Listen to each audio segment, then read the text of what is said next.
മണ്ണൂരിന്റെ custody അപേക്ഷയിലും ജാമ്യാപേക്ഷയിലും ഇപ്പോൾ CJM കോടതിയിൽ വാദം തുടരുകയാണ്. ജാമ്യം നൽകരുത് എന്ന് പ്രോസിക്യൂഷൻ ആവർത്തിക്കുകയാണ്. ഏറ്റവും ഒടുവിലായിട്ട് ജാമ്യം നൽകരുത് എന്ന് രണ്ടാമതും ആവർത്തിച്ച് പറയുമ്പോൾ BNSന്റെ ഉദ്ദേശ്യം തന്നെ ഇത്തരം കുറ്റകൃത്യം തടയുക എന്നതാണ്. BNS 75(1) 75(4) പ്രകാരമാണ് കേസെടുത്തിരിക്കുന്നത്.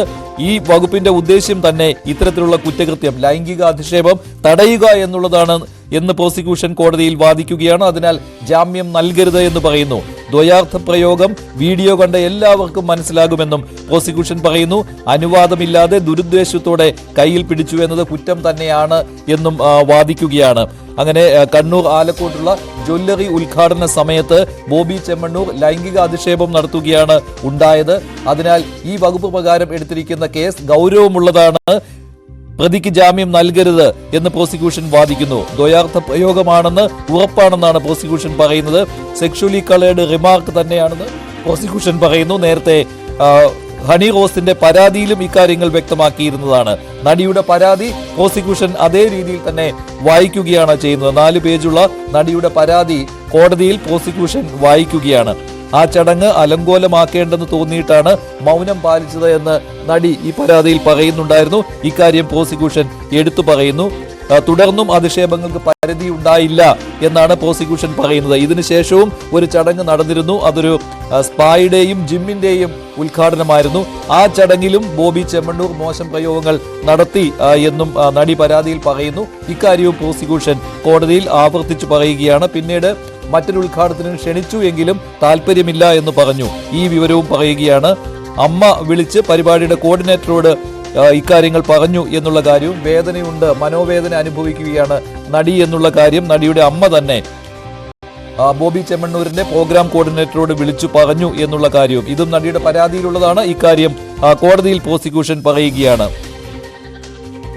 ടോം കുര്യാക്കോസ് ചേരുന്നു കൂടുതൽ വിവരങ്ങളുമായി. ടോം, ഒന്നല്ല 2 തവണ മോശം അനുഭവം ഉണ്ടായിട്ടുണ്ട് എന്നാണല്ലോ നടിയുടെ പരാതിയിൽ പറയുന്നത്. അത് അതേപടി തന്നെ പ്രോസിക്യൂഷൻ കോടതിയിൽ വായിച്ചു കേൾപ്പിക്കുകയും ചെയ്യുന്നു. അതായത് ആദ്യം ഈ ജ്വല്ലറി ഉദ്ഘാടനത്തിന് വന്നപ്പോൾ മാത്രമല്ല, പിന്നീട് തലശ്ശേരിയിൽ നടന്ന മറ്റൊരു ഉദ്ഘാടന ചടങ്ങിലും അതാണല്ലോ ഇപ്പോൾ എടുത്തു പറയുന്നത് പ്രോസിക്യൂഷൻ. തീർച്ചയായും മഞ്ജുഷ, കാരണം നമുക്കറിയാം ഈ 2 സംഭവങ്ങളാണ്, 2 തവണയാണ് ഹണിറോസിന് നേരെ ദുരനുഭവം ഉണ്ടായത്. അതിനുശേഷം തുടർച്ചയായി വീണ്ടും ഹണിറോസിന് നേരെ അധിക്ഷേപങ്ങൾ നടത്തുന്ന രീതിയിൽ പല യൂട്യൂബ് ചാനലുകൾക്കും ഇന്റർവ്യൂ കൊടുക്കുന്നു. ചില മാധ്യമങ്ങൾ ഇക്കാര്യത്തെക്കുറിച്ച് വിശദീകരണം ചോദിച്ചപ്പോൾ അതിനും ഒരു ദയാർത്ഥ പ്രയോഗത്തോടു കൂടി ഹണിറോസിനെ അധിക്ഷേപിക്കുന്ന സാഹചര്യങ്ങൾ ഉണ്ടാകുന്നു. ഇക്കാര്യങ്ങളൊക്കെ ചൂണ്ടിക്കാണിച്ചുകൊണ്ടാണ് പ്രോസിക്യൂഷൻ ബോബി ചെമ്മണ്ണൂരിന്റെ ജാമ്യാപേക്ഷയെ എതിർക്കുന്നു. ഇപ്പോൾ പ്രോസിക്യൂഷന്റെ വാദം തുടങ്ങിയിട്ടുണ്ട്. ഈ ജാമ്യം നൽകരുത്, ബോബി ചെമ്മണ്ണൂരിന് ജാമ്യം നൽകരുത് എന്നാണ് പ്രോസിക്യൂഷന്റെ വാദം. പുതിയ വകുപ്പിന്റെ ഉദ്ദേശം തന്നെ ഇത്തരം കുറ്റകൃത്യം തടയുക എന്നതാണ്. അനുവാദമില്ലാതെ ദുരുദ്ദേശത്തോടെ കയ്യിൽ പിടിച്ചു എന്നത് തന്നെ കുറ്റകരമാണ്. ദ്വയാർത്ഥ പ്രയോഗം ആണെന്ന്, അതായത് ബോബി ചെമ്മണ്ണൂർ നടത്തിയത്, ഹണി റോസിനെ നടത്തിയത് ദ്വയാർത്ഥ പ്രയോഗമാണ്. അതിൽ അശ്ലീല ചുവയുണ്ടായിരുന്നു. സെക്ഷുവലി കളേർഡ് റിമാർക്ക് തന്നെയാണ് ഇതിൽ സംഭവിച്ചത്, ഇതിൽ ഉണ്ടായിരിക്കുന്നത് എന്നാണ് പ്രോസിക്യൂഷൻ വാദിക്കുന്നത്. നടിയുടെ പരാതി പ്രോസിക്യൂഷൻ ഇപ്പോൾ വായിക്കുകയാണ്. ദ്വയാർത്ഥ പ്രയോഗം വീഡിയോ കണ്ട എല്ലാവർക്കും മനസ്സിലാകും. ആ ചടങ്ങ് അലങ്കോലമാക്കേണ്ടെന്ന് കരുതിയാണ് താൻ അന്ന് മൗനം പാലിച്ചത് എന്നാണ് ഹണി റോസ് വ്യക്തമാക്കുന്ന കാര്യം. പക്ഷെ ഇവിടെ പ്രതിഭാഗം ചൂണ്ടിക്കാണിക്കുന്ന ചില കാര്യങ്ങളുണ്ട്.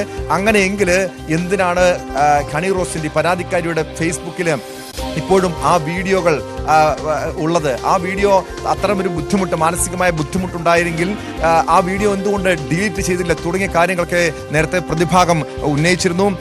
ഇതിൽ ഇപ്പോൾ ഈ പ്രോസിക്യൂഷന്റെ വാദത്തിനിടെ പ്രോസിക്യൂഷൻ ജാമ്യത്തെ എതിർത്തുകൊണ്ട് ചൂണ്ടിക്കാണിക്കുന്ന മറ്റു ചില പ്രസക്തമായിട്ടുള്ള കാര്യങ്ങളുണ്ട്. അതായത് ജാങ്കോ സ്പേസ് എന്ന ചാനൽ നൽകിയ അഭിമുഖത്തിൽ അനാവശ്യമായി തൻ്റെ പേര് പറഞ്ഞു, വളരെ മോശമായ രീതിയിൽ, വളരെ അശ്ലീലകരമായിട്ട് തൻ്റെ പേര് പറഞ്ഞു എന്ന് ഹണി റോസിന്റെ പ്രോസിക്യൂഷൻ ചൂണ്ടിക്കാണിക്കുന്നുണ്ട്. അതിൽ അശ്ലീല ചുവയുണ്ടായിരുന്നു.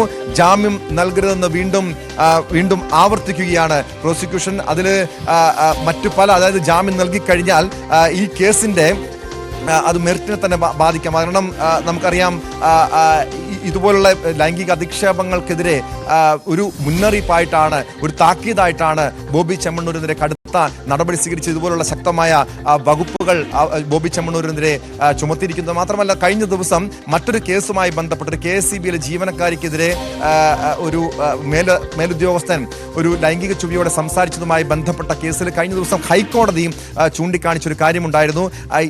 ഈ സ്ത്രീകളുടെ ശരീരവുമായി ബന്ധപ്പെട്ട് നടത്തുന്ന ആ ശരീര വർണ്ണന അല്ലെങ്കിൽ ശരീരത്തെക്കുറിച്ചുള്ള പുകഴ്ത്തൽ അതുപോലും ലൈംഗിക അതിക്രമമായി കണക്കാക്കാമെന്ന് ഹൈക്കോടതി നേരത്തെ ചൂണ്ടിക്കാണിച്ച കാര്യമാണ്. അതുകൊണ്ട് തന്നെയാണ് ഈ കേസിനും അത് ബലം നൽകുന്നതാണ്. അത്തരം ഹൈക്കോടതിയുടെ നിരീക്ഷണവും ഈ കേസിനും ബലം നൽകുന്നതാണ്.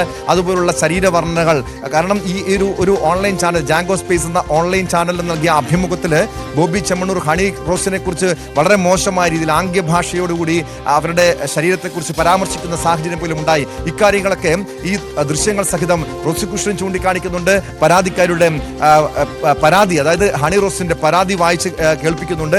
ഇന്നലെ ഹണി റോസിന്റെ രഹസ്യമൊഴി കോടതി രേഖപ്പെടുത്തിയിരുന്നു. ഇക്കാര്യങ്ങളൊക്കെ പരിശോധിച്ചായിരിക്കും ഇനി കോടതിയിൽ നിന്നും ഈ ജാമ്യം പ്രതിയായിട്ടുള്ള ഈ കേസിലെ പ്രതിയായിട്ടുള്ള ബോബി ചെമ്മണ്ണൂരിന് ജാമ്യം നൽകണമോ വേണ്ടോ എന്നുള്ള കാര്യം തീരുമാനിക്കും. പ്രതിഭാഗം ഉന്നയിച്ച കാര്യങ്ങൾക്ക് മറുപടി നൽകുകയാണ് ഇപ്പോൾ പ്രോസിക്യൂഷൻ കോടതിയിൽ ചെയ്യുന്നത്.